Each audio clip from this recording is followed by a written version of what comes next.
मंदिर एबे एठी भिड़ कौन पाई आमे दुई संग कुआडे चलिलु देखिया पे वीडियो टिके लास्ट टाइम कंटिन्यू करंतु। गाइस जय श्री राम शुभ सकाळ मु वर्तमान बाहरी जाइछि मो कर्म क्षेत्र को माने मो कॉलेज को बाटरे गला बेले तो सुंदर नजारा को एंजॉय करी मु वर्तमान जाउछि मो कॉलेज पहुँचला पर आम गोष्ठीकर मन होता बाहर जाए लंच करने तेणु आम पाख होटेल चली आसलु सेठी आम नान एवं मशरूम मगई खाई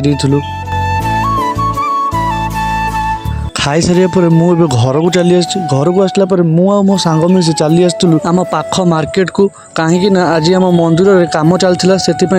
लेबर मान जलखिया नापी एबे आमे आज दुई सांग आसी मंदिर में पहुँच जाइलु तापर आमे चली जाइलु लेबर मान पाखक जलखिया दवापाई तापर सेठी किछ समय बसिला पर आमे दुई सांग चली आसलु घर को। जदि आज वीडियोटी आपको भल लगे लाइक शेयर एंड सब्सक्राइब करेंगे। रही राधे राधे।